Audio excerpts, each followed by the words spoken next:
La desgracia se ha cebado este fin de semana sobre esta isla italiana de Ischia, muy cerca de Nápoles, que el sábado vivió un corrimiento de tierras bajo el que todavía permanecen muchas víctimas. Hace apenas unas horas se ha confirmado el 8º fallecido.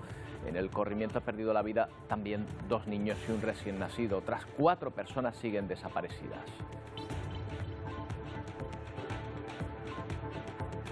La desgracia en medio de Europa. ¿Qué tal? Buenos días. La población china se revuelve contra las restricciones draconianas que siguen soportando por las medidas anti-COVID del régimen comunista.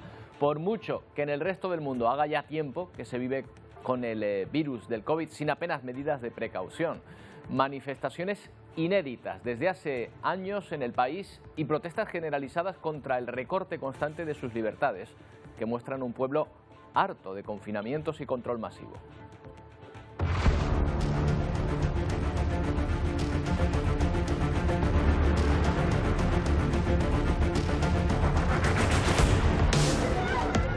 Esta vez la protesta prendió por un incendio en el que murieron 10 personas. El bloqueo de los edificios impidió a los bomberos llegar a tiempo.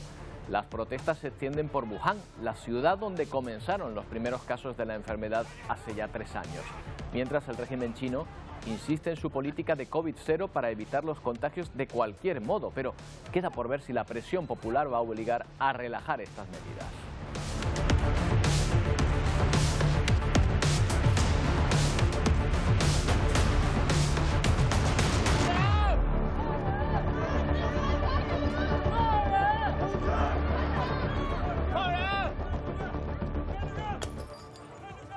Vamos a indagar hoy en la razón científica de esa estrategia del régimen chino. El Mundial de Fútbol sigue dominando la agenda informativa y no siempre por cosas buenas. El triunfo de la selección marroquí ante Bruselas ha dado lugar a unos enormes disturbios protagonizados por la importante colonia marroquí en aquella ciudad. Los actos de vandalismo se extendieron a los Países Bajos, en Rotterdam, La Haya o incluso en Ámsterdam. Una vez más indagamos en los orígenes de esa violencia en un partido de fútbol que, hay que recordar, ganó la selección marroquí. Pero en lo deportivo ayer vibramos con la selección española, que consiguió empatar ante Alemania, aunque quizás sería más correcto decir que Alemania consiguió empatar ante España. El caso es que ya nos hemos medido a un rival de nivel y la impresión es de un empate entre quienes se ilusionan por el juego desplegado o quienes ven demasiadas carencias para ganar un mundial. Próxima estación, Japón. Pero hoy queremos comenzar con la cara más amarga del fútbol, la justificación que algunos encuentran en este deporte para desatar la violencia. El sábado la vimos entre mexicanos y argentinos. Hubo que lamentar alguna pelea en las tribunas de ese partido con mucha tensión entre ambas aficiones. Se detuvo a 2 exaltados argentinos, pero finalmente no hubo que lamentar grandes incidentes entre las hinchadas.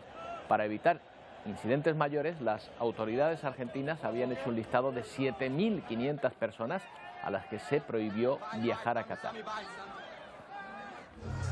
Bueno, no nos vayamos tan lejos. Esta pelea, por ejemplo, tuvo lugar aquí en Canarias, en el sur de Tenerife. Británicos de Inglaterra y de Gales que se enfrentaron entre sí. Ambos equipos jugarán mañana un partido decisivo. Los ingleses suelen ser aficionados conflictivos que por el momento no han dado problemas en Qatar, pero ya ven que sí los han dado aquí.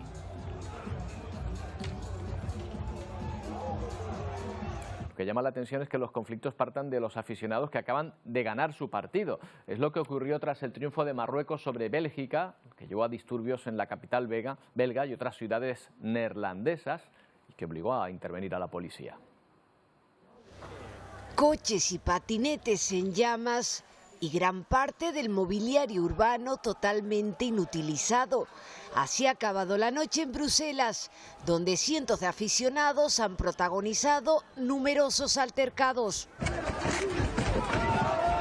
Las imágenes, la mayoría sacadas de redes, muestran a varios seguidores, algunos portando la bandera de Marruecos, causando destrozos en las calles de la ciudad y obligando a intervenir a la policía belga.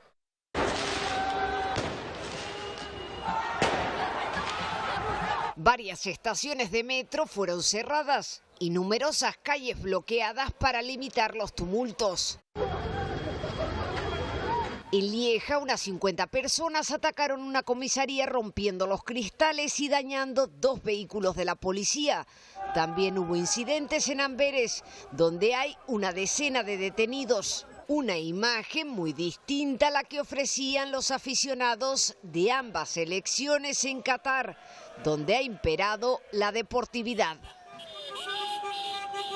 Violencia y fútbol, una asociación que se da demasiadas veces. Sergio García Magariño es profesor de Sociología en la Universidad Pública de Navarra, escritor del libro Violencia, Política y Religión. ¿Qué tal, Sergio? Buenos días. Buenos días, ¿qué tal están? Encantado de saludarles. Encantado de tenerte aquí. Sergio, ¿y eso que ganó Marruecos? Esto va contra toda lógica. ¿No sería más lógico que el sentimiento fuese de celebrar en vez de provocar disturbios? Mire, la violencia es comunicación y la situación en Bélgica con colectivos inmigrantes ha sido problemática. Así que no es una cuestión simplemente deportiva, sino que creo que manifiesta un problema que existe en Bélgica. Un problema de integración, un problema de discriminación contra ciertos colectivos, un problema de radicalización violenta, porque hay barrios especialmente problemáticos. Entonces la violencia es una especie de válvula de escape en esta situación, y lo que vemos que ha ocurrido en Bélgica se puede pues asemejar a otros episodios que ocurrieron en Francia en el pasado. Pero podemos decir que es una manera de comunicar algo que por otras vías no se había logrado. O sea que el fútbol en este caso es una excusa. Da igual el resultado, da igual lo que pase, al final es la excusa para salir a protestar. Efectivamente, es una especie de rebelión contra un sistema que les discrimina. En Francia hace unos años, si recuerdas, en los barrios trabajadores también se quemaron coches y eran inmigrantes de segunda o tercera generación, que lo que querían decir era que, mira, nosotros estamos aquí, supuestamente hay igualdad para todos, pero por el hecho de llamarme Karim, por llamarme Ali en mi carta de presentación, ya experimento discriminación. Entonces, en el caso de Bélgica, creo que está ocurriendo algo similar. Y a esto se le suma que además en el deporte, pues lo podemos ver en Reino Unido, ¿no? Reino Unido es un país que uno siempre dice el gentleman, ¿no? Civilizado, lady, muy refinado, pero cuando llega la gente bajo los efectos del alcohol o llega al deporte se vuelven extremadamente violentos, porque son dos especies de zonas de tolerancia donde se permite que toda esa represión quizá que se produce en la sociedad pues tenga una forma de escapatoria. Claro, en este caso lo que quieran expresar los británicos sería distinto, ¿no? La motivación sería distinta, pero en el fondo es un descontento con algo, con lo que sea. Efectivamente, sí. En el caso de Bélgica es muy claro, además con la población inmigrante marroquí y otros colectivos que se unieron a los disturbios. El hecho de que fueran contra la policía también creo que es un hecho muy significativo. La policía se asocia en estos casos con la institución que monopoliza la violencia, pero quizá lo interpretan de manera ilegítima contra ciertos grupos. ¿Es el mismo tipo de violencia esta que veíamos en las calles, por ejemplo, que la que veíamos entre la hinchada argentina y la mexicana en las calles de Qatar? ¿Viene a responder a lo mismo? Es similar, pero bueno, simplemente quería puntualizar que de todas maneras la violencia moderna es distinta. Es verdad que lo que está ocurriendo en Qatar también es violencia moderna, ¿no? Pero en ambos casos podemos decir que no hay estrategia, no es una guerra entre países, no hay normas claras, no hay objetivos claros, no hay una estrategia militar, ni siquiera hay una estrategia terrorista. Es un estallido de violencia moderno y aquí quizá la sociología pues da algunas claves, ¿no? Entonces, por ejemplo, nosotros pensamos que las sociedades modernas son menos violentas que las sociedades caballerescas. Y hay cierta verdad allá, ¿no? Norbert Elias hace un gran estudio sobre la civilización humana. Lo que ocurre que en la modernidad la violencia adopta formas mucho más sofisticadas. Digamos, el siglo XX ha sido el más violento de la historia por el uso de armamentos. Y luego, por otro lado, escondemos la violencia, pero la modernidad está intrínsecamente relacionada. Pues, por ejemplo, el deporte vendría a ser un espacio donde toleramos mucho más la violencia, pero también las mismas guerras que usan los drones o ataques quirúrgicos esconden, en cierta forma, la violencia. Lo mismo con el deporte de contacto. A mí me parece un hecho significativo, el MMA, Mixed Martial Arts. Prohíben al final el luchar con las manos descubiertas porque el espectáculo generaba tanta sangre que tenía que detenerse. Por lo tanto, les ponen unas pequeñas almohadillas para que la pelea dure más y así contente un poco al público. Entonces, son episodios que tienen que ver con la modernidad sin una estrategia clara, pero muestran una especie de descontento, problemas que tenemos en los márgenes de la sociedad, de desigualdades, de radicalización violenta, ideologías violentas, que no abordamos de manera directa en el debate público y que surgen ante estas fiestas colectivas o rituales colectivos secularizados. O sea, por un lado esto ya no depende del fútbol, por otro lado entiendo que te refieres a una pulsión atávica que hay en torno a la violencia, pero yo me pregunto si hay sociedades o momentos más dados a expresar ese tipo de violencia que otros. Mira, sí, hay sociedades más violentas y hay deportes más violentos. Sí que el fútbol también dice mucho. El 90% de la violencia que se produce en el deporte se produce en el fútbol y hay muchas formas. Hay acosos, hay abusos sexuales y luego, por otro lado, hay regiones que es cierto que son mucho más violentas, ¿no? En el fútbol, por ejemplo, en la región que se suele decir, según los datos de muertes y agresiones, es Latinoamérica, Brasil, Uruguay, Argentina, Colombia. Pero ojo, porque en Europa, por ejemplo, un estudio de 2021, y esto tiene que ver con lo que yo decía de ocultar la violencia, pues un estudio financiado además por la Comisión Europea mostraba que 3 de cada 4 menores encuestados, hicieron una macroencuesta en gran parte de los países de la Unión Europea, habían experimentado abusos en los entrenamientos por parte de compañeros o por parte de los entrenadores. Esto muestra que, por un lado, sí que es verdad que cierta forma de violencia es más característica de una región del mundo, pero el deporte está lleno de violencia oculta que normalmente no somos capaces de identificar con claridad. Y el deporte, en cierta manera, refleja también la sociedad y, a su vez, refuerza algunos patrones de la misma sociedad. Claro, y ese movimiento tribal quizá que lo tenemos dentro de nosotros se muestra también en esa defensa, esos colores, esa unión en torno, pues no sé, a una bandera, a un equipo, a lo que sea, un escudo, pues genera también esta situación. En fin, pero vamos a ver que no volvamos a ver este tipo de situaciones. Ojalá sea así. Sergio, siempre es un gusto hablar contigo. Muchas gracias. Igual, muchas gracias por tenerme en consideración y un saludo para quienes nos están viendo y escuchando. Y otro para ti. Un saludo. Bueno, pero nos siguen llegando imágenes muy curiosas del Mundial. Ojo al ejemplo que da la afición japonesa, todo lo contrario de lo que estamos hablando. Tras disputarse el Japón-Costa Rica, los aficionados nipones se dedican a limpiar ellos mismos las gradas del estadio, después del partido recogiendo todo lo que han tirado, que tampoco era mucho, ¿eh? Esto ya lo vimos en los Mundiales de Brasil en 2014 y el último en Rusia. Los fanáticos japoneses fueron noticia por este comportamiento. No es una cuestión solo de educación. Desde muy niños los japoneses cuidan mucho la limpieza, ya que es considerada un ejercicio espiritual como parte de su cultura.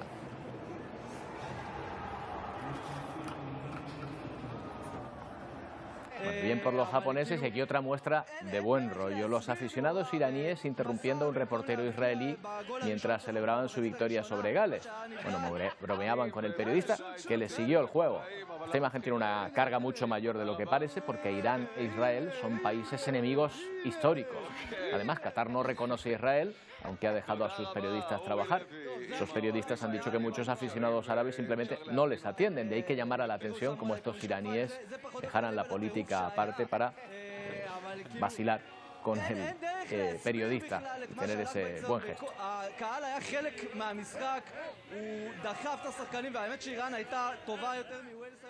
Bueno, mientras en lo deportivo España se medía a un rival de su tamaño tras arrollar a Costa Rica, y las sensaciones pues fueron igual que el resultado del partido, tablas, quizá porque estuvimos muy cerca de ganar, pero ojo, también de perder, ¿eh? Así se vivió este encuentro, de poder a poder. Pintura de guerra, grito de guerra, ¡vamos! Y nada de miedo. ¡A por ello! ¡Pa'lante vamos! ¿Quién dijo miedo? España tiró de capote para intentar hacerle una faena a Alemania. La roja embistió la portería de Neuer en varias ocasiones, hasta que Morata logró el primer y único gol de la selección española. Se ha acabado la tontería. Ahora dependemos de nosotros mismos, así que bastante contento. Es complicado, pero por supuesto España es favorita. El tanto dejó helada la afición germana, hasta que Füllkrug se puso el traje de superhéroe para firmar el empate. Y a punto estuvo de terminar en victoria para Alemania en los minutos finales. 1-1, España respira aliviada y se prepara ya para afrontar el último partido de la fase de grupos frente a Japón. Los de Qatar van con España, ya no hay dudas.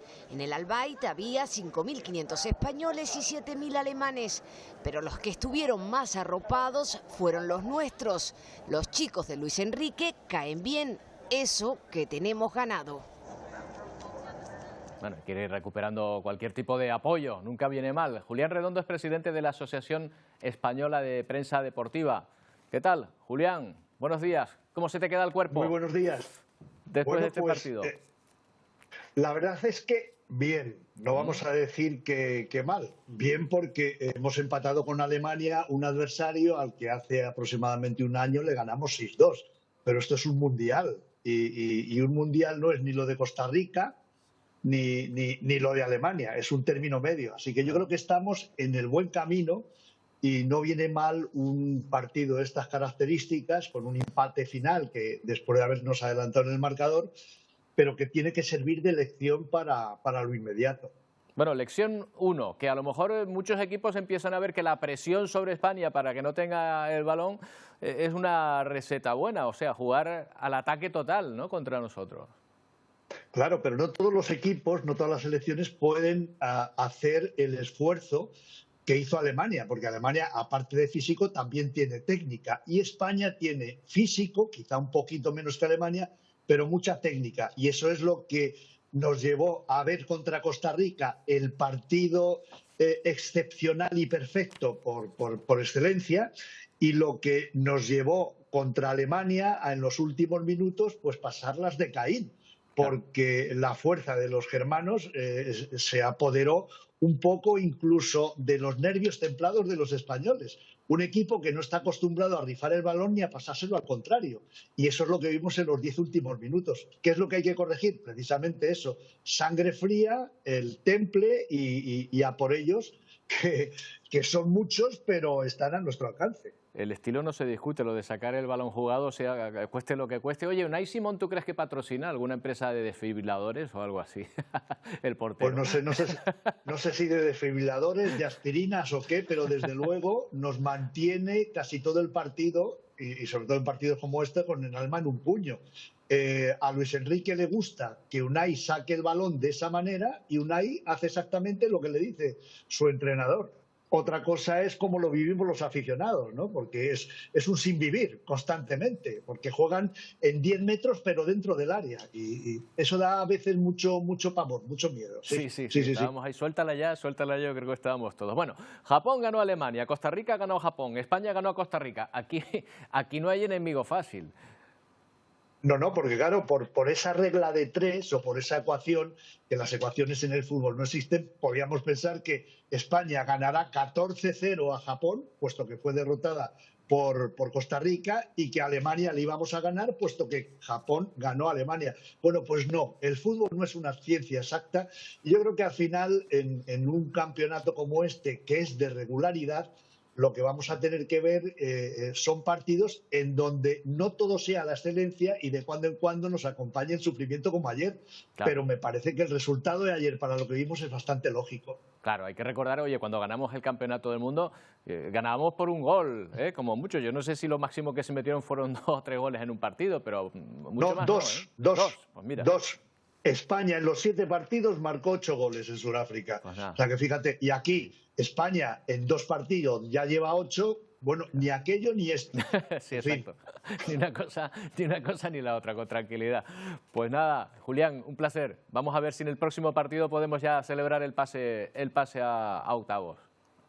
Creo que lo vamos a celebrar, no me cabe la menor duda. Seguro que sí. Gracias, Julián, un abrazo. Gracias a vosotros, un abrazo.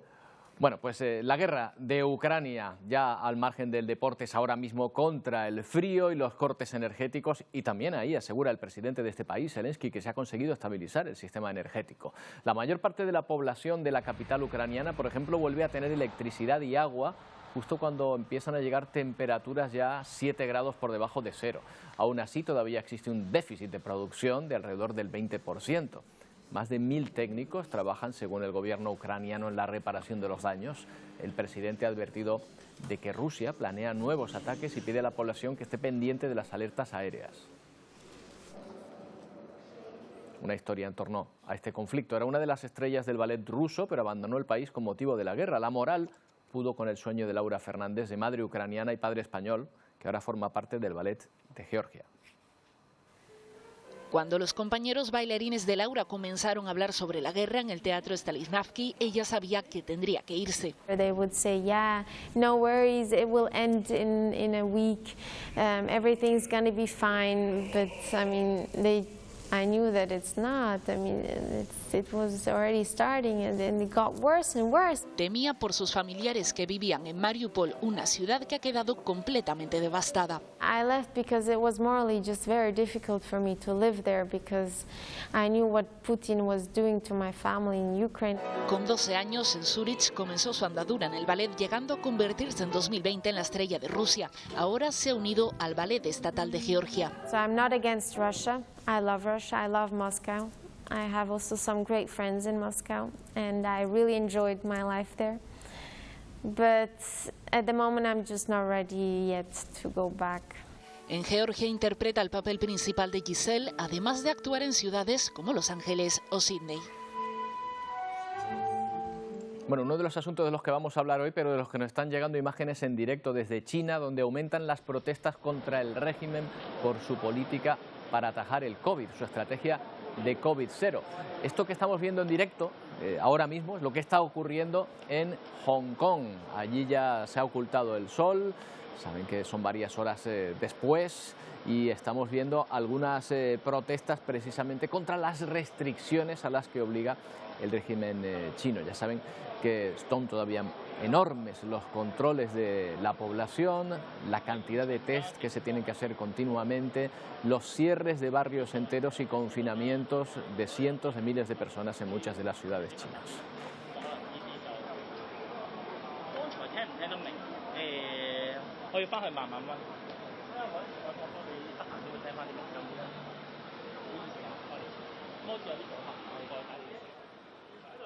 Enseguida hablaremos de este asunto, pero antes vamos a hablar de Turquía, que ha seguido bombardeando este fin de semana varios objetivos en Siria como represalia por el atentado del 13 de noviembre en Estambul.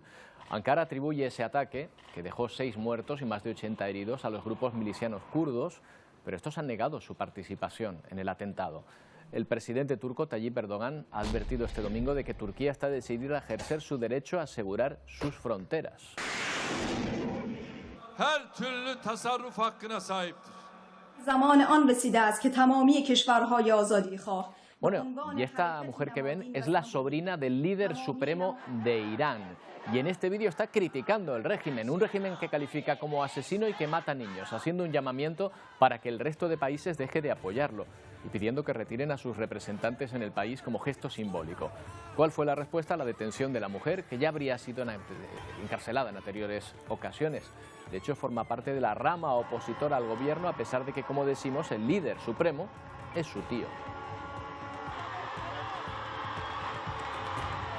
Bueno, y a vuelta de publicidad vamos a hablar de lo que está pasando en China. Ahí siguen esas imágenes en directo de las protestas en Hong Kong, protestas inéditas en los últimos años en este país que no es precisamente permisivo con este tipo de manifestaciones. El pueblo chino harto de restricciones y recortes de libertades por el COVID. No tardamos.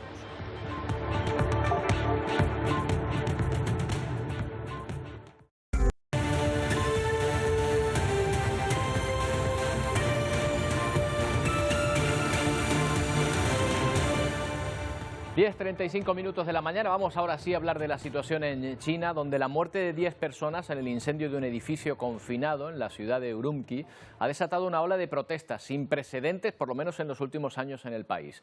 Los ciudadanos se muestran hartos de la situación y han salido a las calles pidiendo la renuncia del presidente, sí, incluso algo impensable hasta hace poco.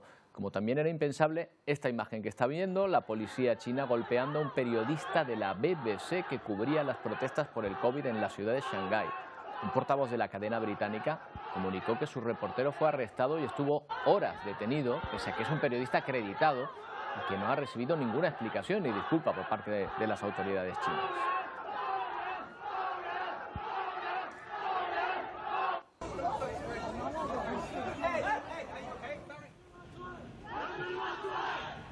El origen de las protestas fue la indignación por la muerte de 10 personas a raíz de un incendio en un bloque de apartamentos que estaba confinado.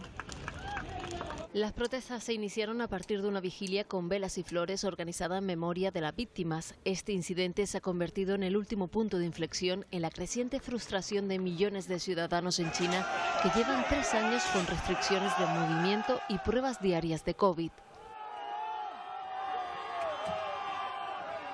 En estos vídeos que circulan por las redes sociales podemos ver a los manifestantes desafiando la estricta política contra el coronavirus, unas protestas sin precedentes en este país, en las que incluso han pedido públicamente la renuncia del líder chino Xi Jinping. También en la prestigiosa Universidad de Tsinghua, decenas de personas realizaron una marcha pacífica y entonaron el himno nacional. Bueno, y esto es lo que nos llega porque recordemos que se ejerce una censura bastante intensa sobre todo lo que sale, sobre todas las imágenes que salen de China por parte del régimen. Pero nos preguntamos por el sentido de esa estrategia de COVID-0 del gobierno chino. ¿Hay un sentido científico para esto? Y se lo preguntamos a Lorenzo Armenteros, que es portavoz de la Sociedad Española de Médicos Generales y de Familia. ¿Qué tal, Lorenzo? Buenas tardes, buenos días, mejor dicho. Hola, buenos días. Ya me estoy adelantando yo en el tiempo. Lorenzo, ¿esto científicamente tiene sentido, lo de la estrategia de COVID-0, ahora en el momento en el que estamos?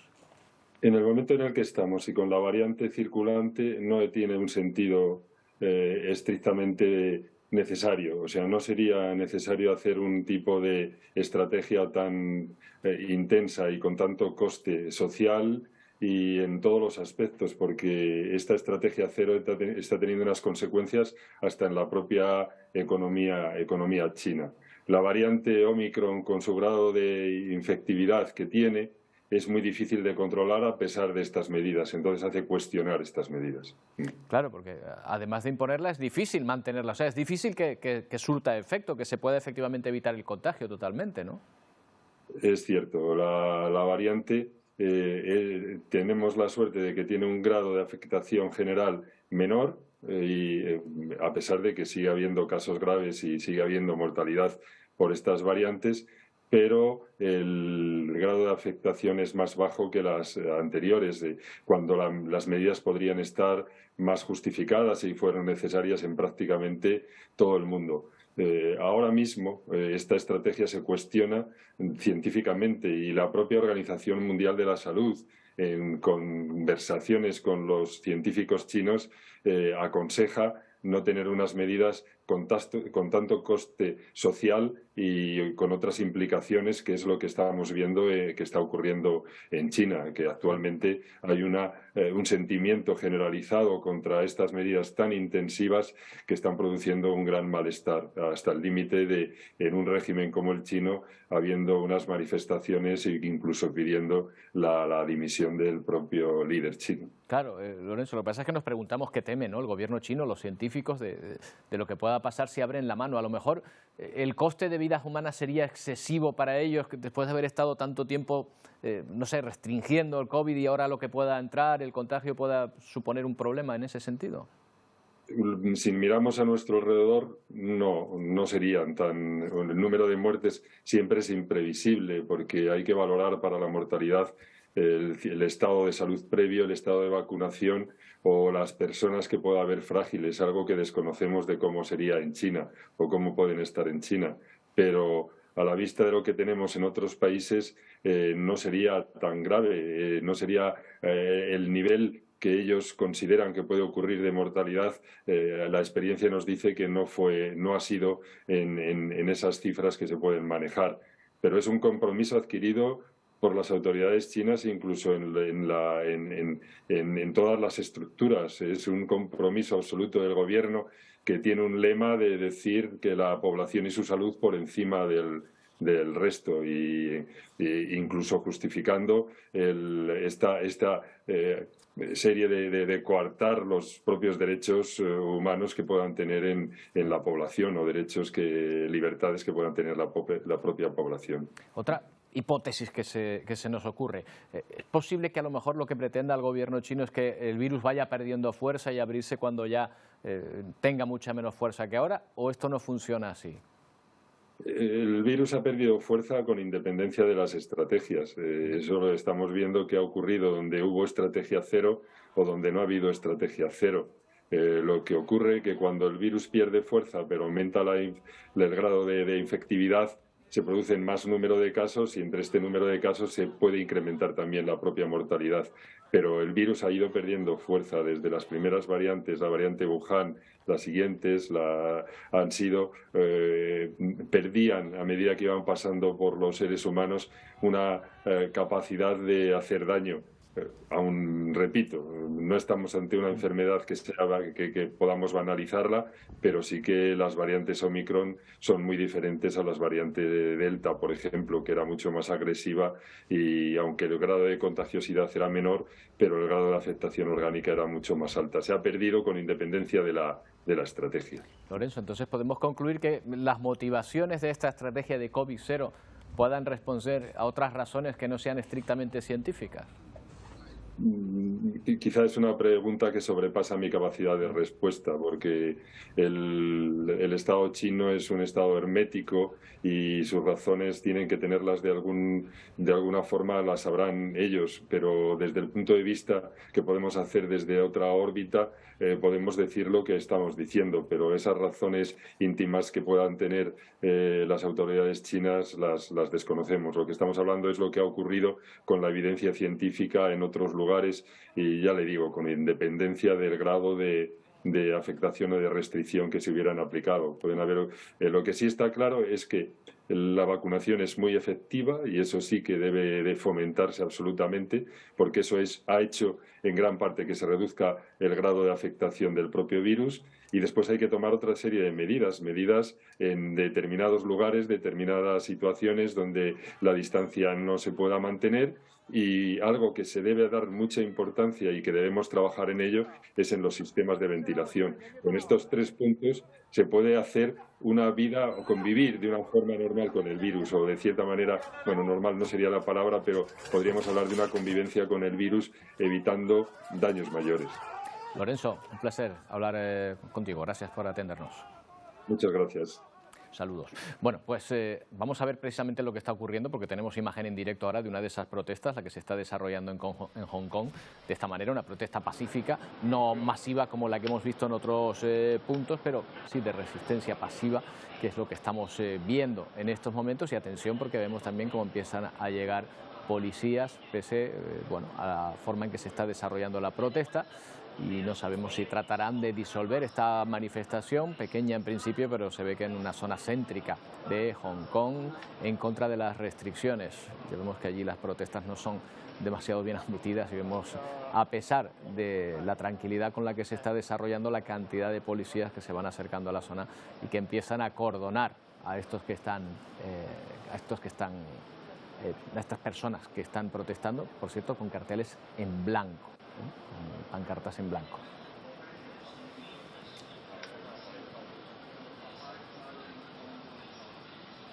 Vamos ahora hasta la frontera entre Estados Unidos y México. En el lado mexicano, la policía ha desmantelado un campamento de migrantes que esperaban su momento para saltar el muro. De las 600 personas obligadas a dejar ese lugar, muchas eran venezolanas. En 4 días, México ha detenido a 16.000 personas, 5.000 de ellas de esta nacionalidad.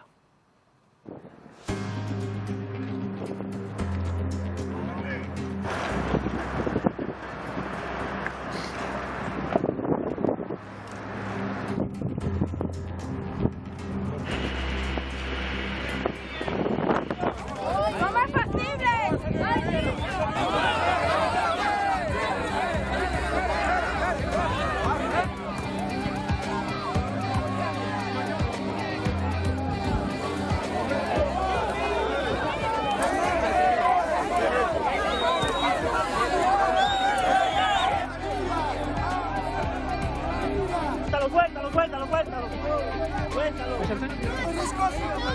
A la luz, hermano. Aquí nosotros llegamos a la luz todo.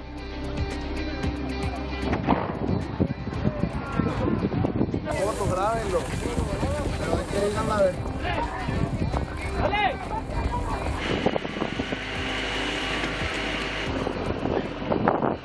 No, déjenla, por favor, déjenla.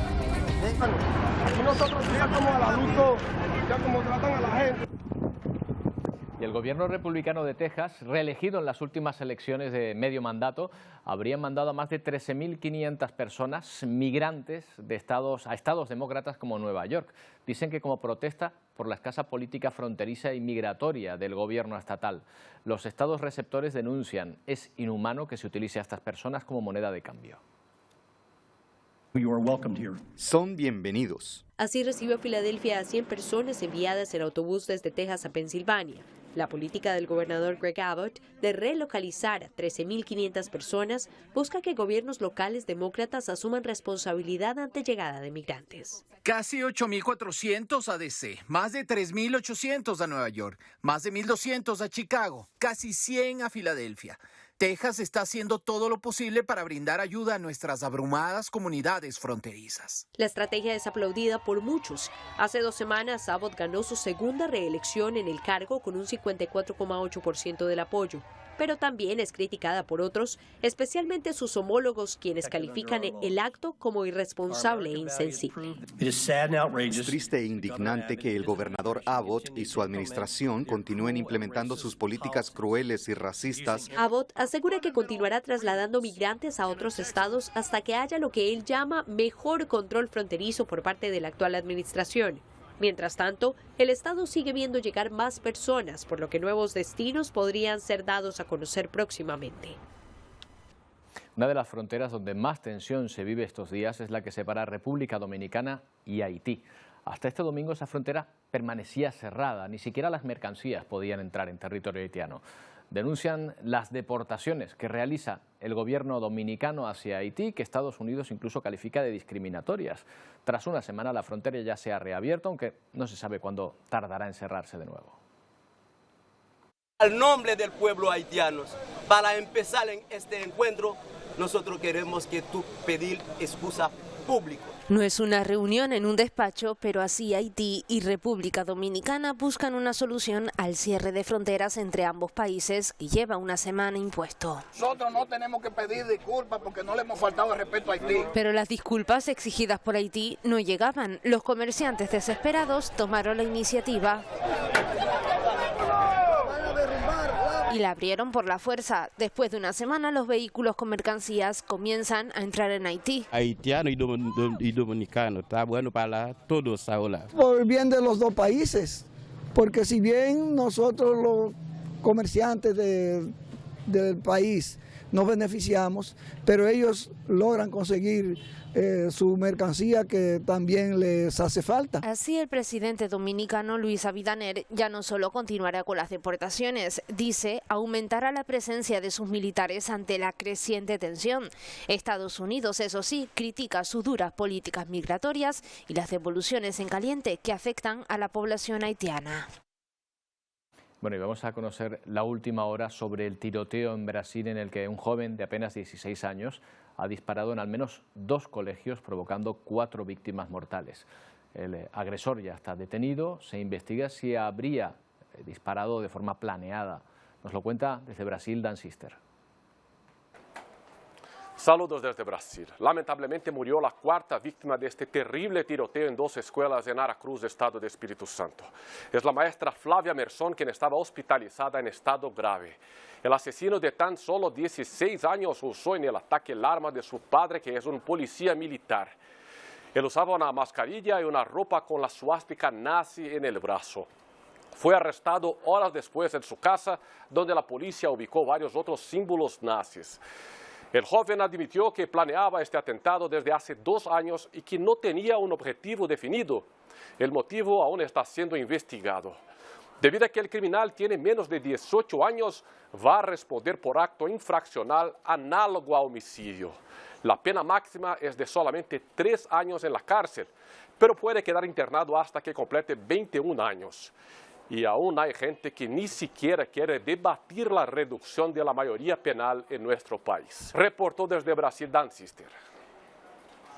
Vamos a ver cómo vienen nuestros compañeros dentro de un momento. En Ponte al Día. Wendy, Pedro, ¿qué tal? ¿Qué contenidos vamos a encontrar? ¿Qué tal, Roberto? Muy buenos días. Pues hoy aquí en Ponte al Día arrancamos el lunes poniendo el foco en esa imagen de la vergüenza, deleznable estampa, ese enfrentamiento, esa batalla campal entre aficionados ingleses y galeses en el sur de la isla de Tenerife.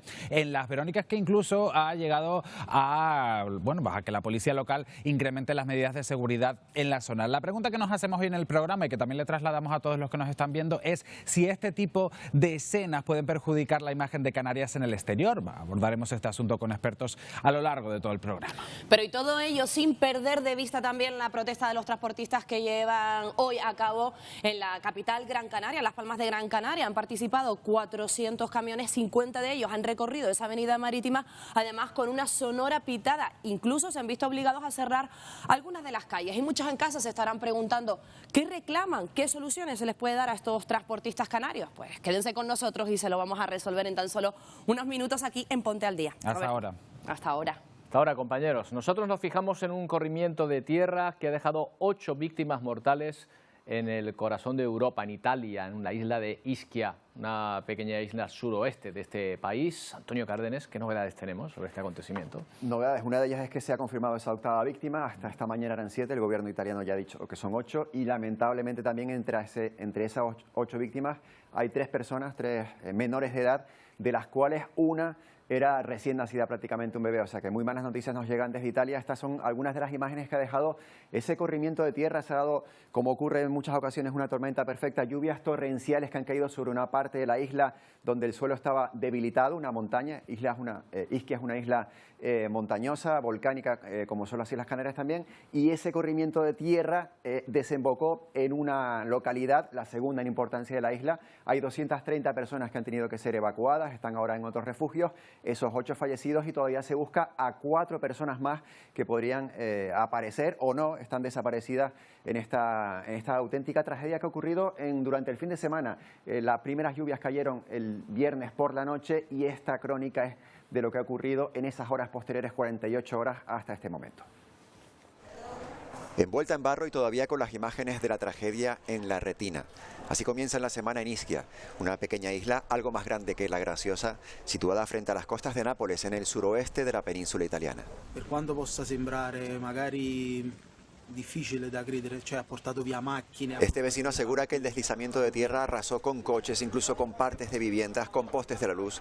Todo ocurrió de noche, entre el viernes y el sábado, cuando las lluvias provocaron el desmoronamiento de parte de una montaña sobre el municipio de Casamicciola Terme, el segundo en población en una isla donde viven unos 60.000 residentes. Y no es la primera vez que se vive un episodio similar. Ya en 2009 hubo otro derrumbe que mató a una persona en este mismo lugar, lamenta este voluntario en las labores de desescombro y limpieza. A esta hora los servicios de emergencia continúan la búsqueda desesperada de las 4 personas que permanecen desaparecidas. En buena parte de la isla también se ha interrumpido el suministro eléctrico.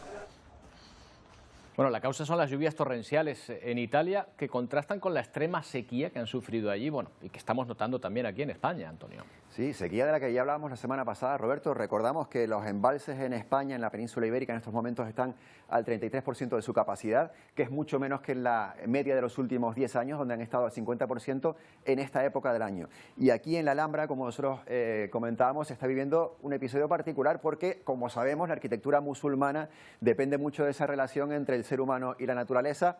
Uno de esos elementos de la naturaleza es el agua, que ha corrido durante siglos por las cañerías, por los paisajes decorados como este de la Alhambra, el jardín como estamos viendo ahora, el famoso Patio de los Leones, también los jardines del Generalife dependen prácticamente del agua para tener esta belleza como elemento ornamental. Bueno, pues ahora esa sequía está amenazando este caudal de agua importante en la Alhambra, y se están tomando medidas. Ya se llevan tomando desde hace mucho tiempo, pero se siguen tomando medidas para que ese agua no desaparezca de la Alhambra. Y este paisaje también de la Alhambra contrasta, y la sequía en España, con episodios de nieve y de lluvias importantes, granizo, en otro lugar del mundo, en China, a donde nos vamos a ir enseguida. El noroeste de China, fíjate, Roberto, el fin de semana que han pasado allí. Noroeste y también parte del norte más central de China, también afecta a Mongolia. Bueno, toda esta zona de Asia está viéndose afectada por esta nieve, pero también por un brusco descenso de las temperaturas. En algunos puntos se habla de que hay hasta 15, 20 grados menos de un día para otro de lo que se estaba registrando en estas últimas semanas en China. Por tanto, ya ha llegado la nieve a este punto, ya llega el invierno allí y también el invierno, Roberto, que está llegando aquí a las Islas Canarias. Ahora te cuento la previsión del tiempo. Es verdad, para la semana que viene que empieza, bueno, la semana que viene no, para esta semana en la que estamos, que a mitad de semana es cuando empezamos a ver cambios, Antonio. Lo que se está anunciando es que a finales de semana podría llegar unos restos de un frente frío. Bueno, ahora lo vamos a ver, pero vamos a centrarnos en principio ya en mañana, donde ya bajan algo las temperaturas con respecto a lo que hemos tenido hoy. Mañana van a estar 1 o 3 grados menos, entre 1 o 3 grados, dependiendo del lugar del archipiélago en el que nos encontremos, más bajas que hoy. Bueno, empezamos ese lento descenso hasta el fin de semana. Bueno, lo que vamos a tener mañana es régimen de vientos alisios, ese descenso de las temperaturas, algo más de nubes por el norte que por el sur, pero todavía seguiremos encontrando algo de sol mañana. Si nos vamos a la previsión para la semana, lo que vamos a encontrar es sobre todo ese descenso de las temperaturas. En este mapa de previsión para los próximos 3 días vamos a ver cómo los tonos rojizos que hemos tenido durante el fin de semana y hoy van dando paso a tonos más naranjas. Eso quiere decir que el descenso de las temperaturas continúa. Y lo que se espera, lo que todavía no es seguro, pero que podría ocurrir fin de semana, sobre todo domingo y lunes, es un episodio en el que una borrasca atlántica podría dejar esos restos de la borrasca, algo de frío y de agua en las Islas Canarias. Lo que tenemos ya seguro a esta hora del mediodía para mañana es un régimen de alisios algo más húmedo. Lo que podría venir para el fin de semana, lo veremos durante los próximos días si se confirma, es esos restos de esa borrasca atlántica, un frente que pasa por allí que podría afectar a Canarias y dejar, ahora mismo las previsiones dicen que incluso el sábado, pero bueno, sobre todo domingo y lunes, estamos hablando del sistema de previsión europea, algo de agua en Canarias, interesante, y también un poco más de fresco, es decir, diciembre llega con un cambio de temperaturas y con un otoño ya camino del invierno, que era lo que más o menos se esperaba para Canarias. Efectivamente, aquí tenemos siempre un invierno templado, pero es que lo que pero estamos este verano teniendo del otra cosa. fin de semana. Tenemos un verano alargado totalmente. Sí, sí, sí. Gracias, Antonio. Seguiremos viendo cómo viene la situación mientras les mostramos un extraordinario hallazgo en Italia. Una veintena de esculturas que arrojan información importantísima sobre el periodo etrusco y de los antiguos romanos. Llevaban más de 2000 años sumergidas en el fango que las ha mantenido, por cierto, casi intactas. Con la delicadeza que se sostiene y limpia un recién nacido. Y no es para menos, porque esta estatua de bronce data de la época de los antiguos romanos, entre los siglos II y I a.C. Verdaderos tesoros encontrados en las ruinas de lo que fueron baños termales en la Toscana hace 2300 años. Que aggiungono e aprono un nuovo capitolo nella storia. Este profesor universitario califica de descubrimiento excepcional las 24 obras que han encontrado estos arqueólogos después de 3 años de trabajo y que es inusual que fueran hechas de bronce en lugar de terracota. Santuario termale de la antiquità etrusca y romana. Este tipo de estatuas solían adornar un santuario antes de sumergirlas en las aguas termales en una especie de ritual. Ci restituisce un corpus di bronzi originali di epoca romana davvero unico.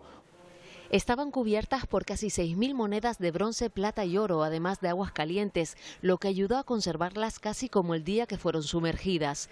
Explica el experto en arqueología itálica, que cuenta que probablemente fueron enterradas durante las guerras romano-etruscas.